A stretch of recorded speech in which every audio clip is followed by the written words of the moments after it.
Friends, welcome to my channel. So friends, आज के इस वीडियो में मैं आपको बेसिक ट्रांसलेशन करना सिखाऊंगी। यानी जो स्टूडेंट्स या जो बिगिनर्स हैं, जो जीरो लेवल से शुरू करना चाहते हैं, तो किन बातों का ध्यान रखना है इस वीडियो में आप सीखेंगे। तो मैं आपको बताऊंगी कुछ ट्रिक्स जिससे आप ट्रांसलेशन आसानी से कर सकते हैं। चलिए शुरू करते हैं। सबसे पहले जो चीज है, आपको ये ध्यान रखना है कि हिंदी में यह, ठीक है, यह को हम इंग्लिश में कहते हैं दिस, THIS, दिस, और वह को इंग्लिश में कहते हैं THAT, दैट। पहला पॉइंट। सेकंड पॉइंट, यह जब भी हम यूज करेंगे सिंगुलर के लिए यूज करेंगे। यानी जब हमें ये बताना होगा कि कोई चीज एक है, माने सिंगुलर है, तो हम यह का यूज करेंगे। और उसी चीज को जब हमें दूर के लिए बताना होता है और वो भी एक होता है, तो हम उसके लिए दैट का यूज करते हैं, और हिंदी में वो होता है वह। तो जैसे जैसे आप ट्रांसलेशन सीख देखेंगे आपको समझ में आएगा। तो चलिए बने रहिए एंड तक। तो पहला सेंटेंस है, यह एक घर है। ठीक है, तो सबसे पहले हम इसको ट्रांसलेट करेंगे।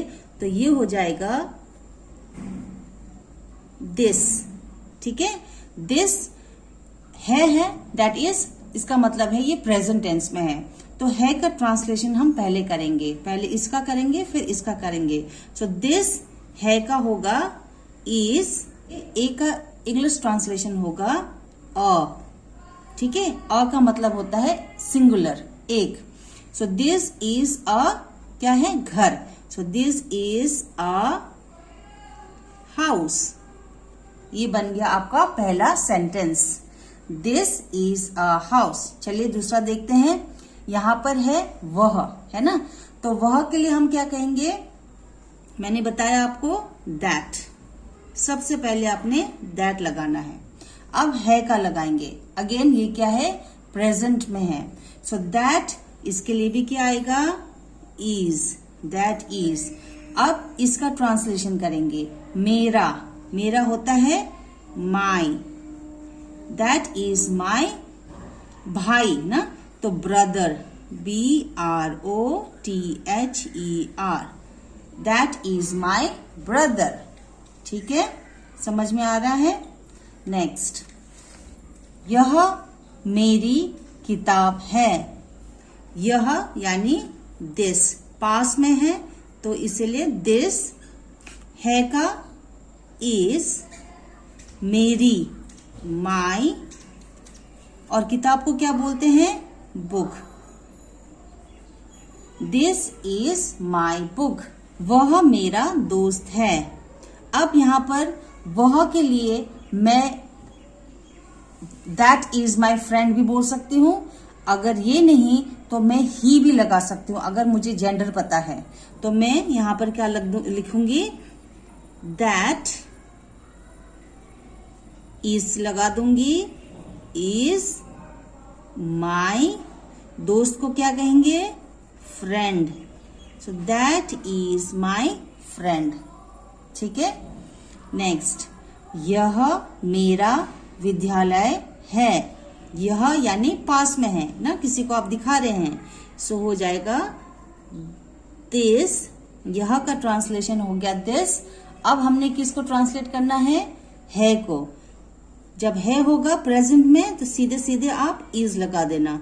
सो दिस इज मेरा, माई, विद्यालय को क्या कहते हैं, स्कूल।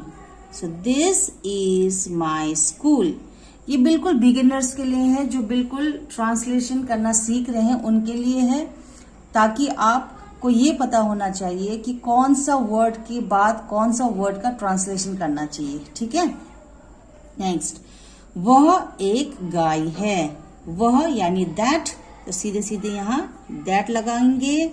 उसके बाद है का लगाएंगे, इज, एक है तो वन नहीं लिखना है कभी भी, आप लिखोगे a, that is a cow. Okay, गाय का ट्रांसलेशन होगा cow. So that is a cow. देखो, तुम एक विद्यार्थी हो। अब तुम का ट्रांसलेशन क्या होता है? इंग्लिश में तुम, आप सबके लिए यू ही यूज करते हैं। सो YOU, यू हो ना, तो यू के साथ याद रखना हमेशा, यू के साथ हमेशा आर लगता है, कभी ईज नहीं लगेगा। आप किसी को भी यू के साथ आर लगाते हुए आपने कभी नहीं सुना होगा।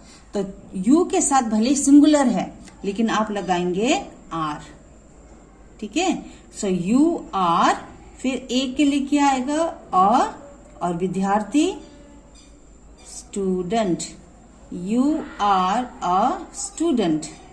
ओके, ध्यान देना यू के साथ कभी भी इज नहीं लगता है।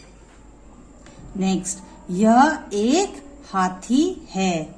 यह यानी दिस हो गया। अब है का, दिस इज अब एक के लिए एलिफेंट। अब एलिफेंट के लिए मैं नहीं लगा सकती हूं अगर आपने पढ़ा होगा, क्योंकि ये क्या है? एलिफेंट का स्पेलिंग, चलो पहले मैं लिख लेती हूं, ELEPHANT। अब आपने अगर पढ़ा होगा कि जब कोई वर्ड वावल से स्टार्ट हो, जैसे कि वावल में 5 वर्ड्स होते हैं, AEIOU। तो अगर इनमें से कोई भी वर्ड आपको दिखे तो आपको N लगाना होता है। तो मैं किताब पढ़ता हूं, I read a book। I read a book। Next, यह मेरा फोन है। यह के लिए दिस इज मेरा, my phone. This is my phone. वह एक पेन है। पेन का मतलब जिसमें हम खाना बनाते हैं, ठीक है, तो उसका हम क्या कहेंगे? That is a pen. Okay, that is a pen. अब कुछ सेंटेंसेस बनाते हैं जिसमें हम क्वेश्चन पूछेंगे, यानी जब हम किसी से क्वेश्चन पूछते हैं तो सेंटेंस का कैसे चेंज करना है, सेंटेंस को कैसे फॉर्म करना है, वो हम सीखेंगे। जैसे कि पहला सेंटेंस है, क्या यह घर है? क्या यह घर है? अब क्या होगा, जो इज होता है ना, जैसे यह एक घर है तो दिस इज अ हाउस। जब हम क्वेश्चन बनाएंगे तो इज जो है वो फर्स्ट में आएगा, जैसे कि इज ये लगाएंगे, ये सबसे पहले आएगा, ठीक है का ट्रांसलेशन सबसे पहले आएगा। तो इज यह है तो दिस आएगा, है ना। तो इज दिस अ हाउस। फिर से बताती हूं कि जब हम क्वेश्चन बनाते हैं सेंटेंस को, तो जो हेल्पिंग वर्ब होता है यानी इज, वैसे तो दिस इज अ हाउस होना चाहिए, लेकिन जब हम क्वेश्चन बनाएंगे तो इज को क्या कर देना, सबसे आगे लाना। आर है तो आर आगे आएगा, हैव है तो हैव पहले आएगा। लेकिन क्योंकि अभी हम सिर्फ दिस और दैट सीख रहे हैं, तो दिस इज जो होता है तो इज जो है उसको पहले लाना है, तो ऑटोमेटिकली क्वेश्चन बनेगा। बाकी सेम टू सेम रहना है, सिर्फ पहला और दूसरा अपना जगह चेंज करेगा, बाकी सेम टू सेम रहता है। So is this a house? क्या यह कमरा खाली है? Again, is this room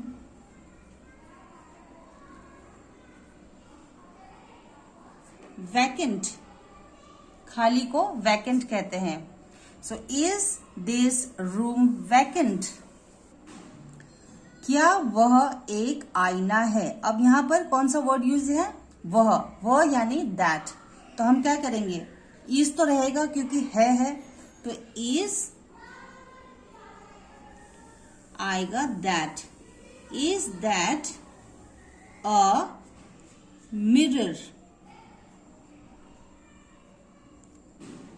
sorry OR, MIRROR होता है, ठीक है। So is that a mirror, question जरूर लगेगा। आपको समझ में आ रहा कि जब हम क्वेश्चन बनाएंगे तो जो फर्स्ट और सेकंड वर्ड होता है नॉर्मल सेंटेंस में, उसको हम चेंज कर देंगे, वो ऑटोमेटिकली क्वेश्चन बन जाता है। क्या वह एक मोबाइल है? वह है यानी दैट। सो इज दैट, एक के लिए same a mobile, is that a mobile. क्या वह सीता है? इज दैट, अब हम यहां पर अ नहीं लगाएंगे, क्यों? क्योंकि हम किसी इंसान के लिए कह रहे हैं, ठीक है, तो ऑब्वियसली वो एक ही होगा। सो हम यहां पर ए नहीं लगाएंगे। आप कहेंगे इज दैट सीता, बस। इज दैट अ सीता कभी नहीं बोलेंगे, अ नहीं लगेगा। अ हम सिंगुलर के एक के लिए लगाते हैं, और क्योंकि हमें पता है कि हम एक इंसान के बारे में बात कर रहे हैं, तो हम सीधे कहेंगे इज दैट सीता। क्या यह एक किताब है? इज, यह के लिए दिस, इज दिस। अब यहां पर नॉन लिविंग थिंग है ना, कोई इंसान नहीं है, तो हम अ लगा सकते हैं एक के लिए। Is this a book? Is this a book? क्या यह कंप्यूटर है? यह इज पहले, फिर यह के लिए this. Is this a computer? Is this a computer? अगला, क्या वह घोड़ा है? इज, वह यानी that, is that a horse? Is that a horse? Okay. और लास्ट में क्या है? क्या यह राहुल है? फिर यहां पर किसी का नाम आया है, किसी इंसान का नाम आया है, व्यक्ति का नाम आया है, तो इसके सामने कभी भी हम ए एन कुछ भी द कभी भी नहीं लगाते हैं। तो क्या होगा? यह है तो दिस हो जाएगा, तो सबसे पहले तो इज लगाएंगे, है ना, इज, फिर आएगा दिस, सीधे सीधे नाम रखना है, और नाम क्या होगा? कैपिटल लेटर में, RAHUL। Is this Rahul? So friends, आज आपने कुछ बेसिक और बहुत ही इंपॉर्टेंट ट्रिक्स आपने सीखा होगा ट्रांसलेशन करने का। कमेंट करके जरूर बताना कि आपको वीडियो कैसा लगा है। अगर आपके जानने वाले कोई इंग्लिश सीख रहे हैं तो उनको भी ये वीडियो जरूर शेयर कर देना। मिलते हैं अगले वीडियो में। Thanks for watching.